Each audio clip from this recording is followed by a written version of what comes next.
Hi guys, this is Dr. Abirami, your original guru for physiology. In this video, we are going to discuss an important topic in respiratory physiology, compliance. What is compliance? You take a balloon and you throw some air into the balloon. The balloon will stretch. This is called compliance. The change in volume for the change in pressure. When I apply a particular pressure to the balloon, its volume is changing.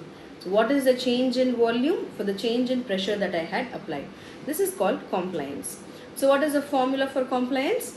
Change in volume by change in pressure. Let's learn about the diseases related to change in compliance.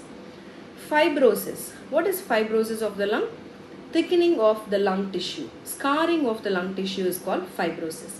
In a fibrous lung, because the membrane is thickened, it is not able to stretch. So what would happen to the compliance? When I apply the same pressure, it is not stretching. So the volume is not increasing. So the compliance has decreased. So compliance decreases in fibrosis or when there is any scar tissue in the lung. What is emphysema? Emphysema is a clinical condition where all the alveoli, individual alveolar septa, the walls are all damaged. So all the alveoli, the sacs join to form a big sac which can expand very well. So what has happened to the compliance now? It is expanding very well. It is able to stretch very well. So the compliance has increased. When I apply the same pressure, the change in volume is more. So in fibrosis, compliance decreases.